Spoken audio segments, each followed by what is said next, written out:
Hello students, welcome to St. Angel's online classes. Students, we are working from home. So today the topic which we are going to study is the Bayes theorem. It's a very important topic out of which you can expect a question of 6 marks, and it's a pattern that every 1 or 2 years the CBSE has put the question from this topic in a board examination.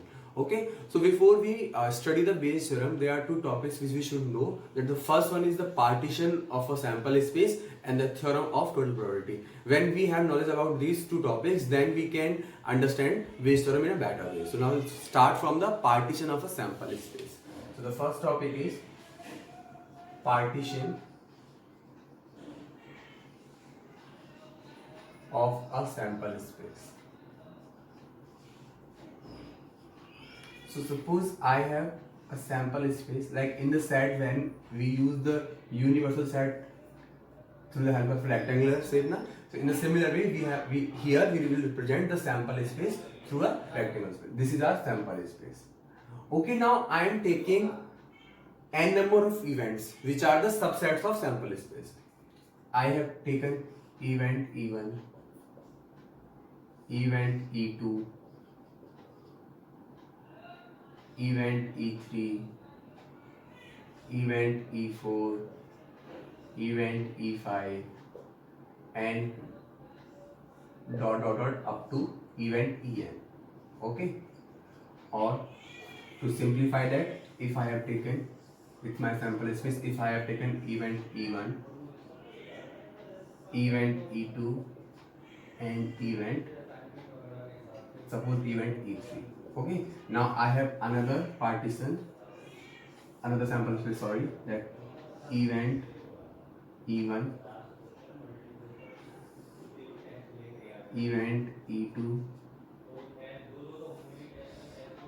event E3, event E4, event E5, event E6, and event E7, and event E8.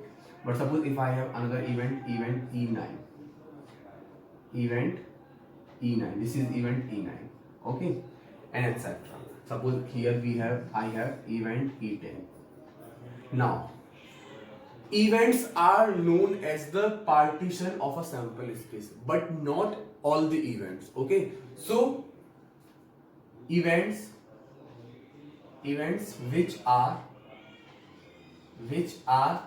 pairly disjoint,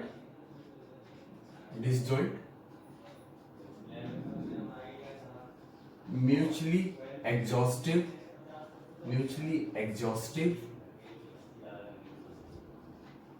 having non-zero probability are known as partition of a sample space. It means what? Out of a sample space, those events which are pairly disjoint. It means what? If they are mutually exclusive, they are mutually exhaustive, and they have non-zero probability, all those events will be known as partition of sample space. For figure 1, event E1, E2, E3, E4, E5, E6, they all are distinct, they are all pairly disjoint. So the first condition is that whatever event we have, E1 intersection E2 till intersection En, if I have n number of event in a partition of a sample space, if they are mutually exclusive, it means there is no common point between them, it could be a partition. First condition. Second condition, that if I am taking union of all the event, and if taking union of all the events I get the sample space, it means the events are mutually exhaustive, then they could be partition. And third condition, that whether it is your E1, E2, whatever event we have, for all them, probability of them should be greater than equals to 0. It means probability cannot be 0. If these three conditions, a set of events follow, then those sets will be known as partition. So figure 1, E1, E2, E3, E4, En, these all are partition because there is no common between the points, and if I take the union of all these, I will get the sample space. Here also E1, E2, E3 disjoint, there is no common point. Okay, and here if I'll take union of these three, I will get the sample space. But in this case, intersection of E1 and E2 is E9, intersection of E3 and E5 is E10. So these events are not mutually exclusive. There are some common points between the event. So these events cannot be called as partition of a sample space. I hope it's clear. If it is, then we'll move forward to the theorem of total probability. Okay, I'm just working it out. Please pause the video and note it down.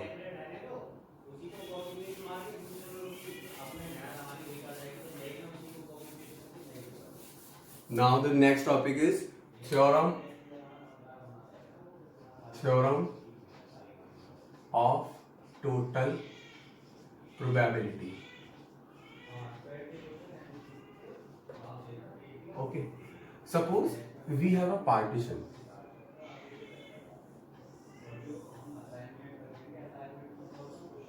Event E1, event E2, event E3, event En. Suppose we have n partition of a sample space. Okay, then there is a task which is associated with all the partitions. There is a task which is associated with all the partitions. Suppose this is a task A. Task A is happening in the partition E1 also. Part A is happening in the E2 also. Task A is also happening in the partition E3. Task A is also happening in the partition En. So a task which is happening in all the partition. Then the probability of the occurrence of this event A will be given by the theorem of total probability.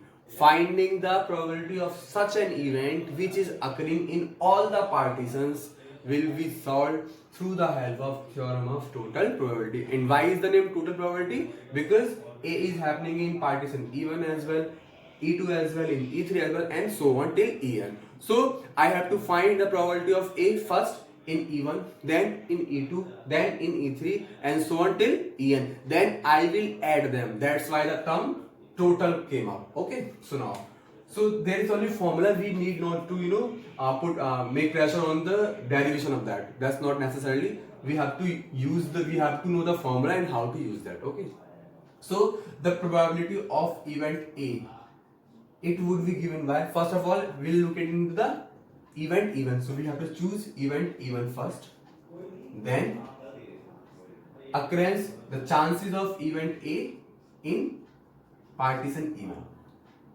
plus now in E2 PE2, so the chances of your conditional probability of A in partition E2 till when PEN dot PA/AN.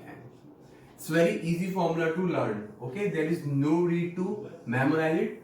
Go with the logic part. First of all, we look at the event E1. So we have n events. So I have to choose first of all event E1. So probability of E1. Then what are the chances of occurrence of event A in partition E1? That we already studied. That if E1 is given, then what are the chances of happening of A? Conditional probability of A. So PA/E1.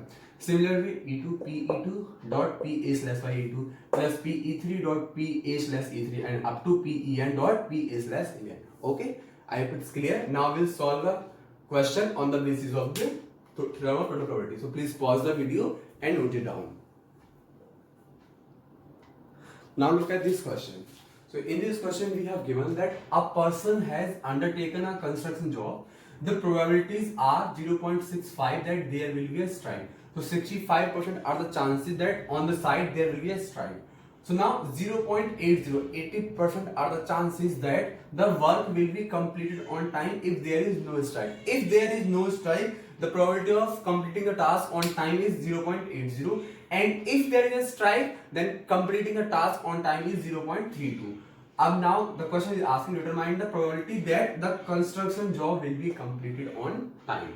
How will you know that it is the question of total theorem? Here. Now look, what is the sample space? Their work has to be done on the complete on time. Okay, but there are two scenarios: strike and no strike. These are what? These are the partition of this question. कि either there would be strike or no strike. Let the strike is represented by E1 and no strike is represented by E2. Now what is the task which is associated with all both of these partition? The event is that the construction job will be completed on time. Job will be completed on time. That is that event A, which is associated with both of the event, because in the question we have given that 80% chances the time work will be completed on time if there is no strike. If no strike, then also is occurring, and if there is a strike, then 32% are chances. So when there is a strike, then also work is completed on time. So this event A is associated with both the partition. So that is why this is the hint that this is the question of theorem of total probability. Okay, so now first of all we'll solve it by step. How we'll do it? So let E1 is the event, there is a strike, and E2 is the event, there is no strike, and A is the event that job will complete on time. Okay, these are the events. Now first of all, what is the probability of E1? That we have given that there is a strike. So in the question is given that probabilities are 0.65 that there will be a strike. So that is given. P1 is 0.65. Then probability of not having strike, that would be equals to what? 1 minus 0.65. It means what? 0.35. I'm just writing it directly. 0.35. Now job will be completed on time, and in the question we have asked what is the probability of getting work done on time. We have to find PA. Now find out what we have given. What does this line mean? 0.0 that the work will be completed on time if there is no strike. What does this line mean? That there are probability 0.80 that the work will be completed on time if there is no strike. Probability of what? Work will be completed. Work will be completed. It means A. When? If. It means what? Condition. If there is no strike. No strike means what? E2. So we have given PA slash E2, and that is equals to what? 0.80. I am repeating again. If the work will be completed on time if there is no strike. Probability of getting work done on time when there is no strike. So PA slash E2 is given by 0.80. Now what is the meaning of this line? 0.32 that the work will be completed on time if there is strike. Work will be completed on time when, if there is strike, it means E1, and that is given equals to 0.32. Now I have all the values. I have to find PA, and what was the formula of total probability? That was PE1 dot PA slash E1 plus PE2 dot PA slash E2. Now I have both the values. Now I'll put out PE1 0.65, PA slash E1 0.32 plus PE2 0.35 and PA slash E2 that is 0.80. Okay, so that would be equals to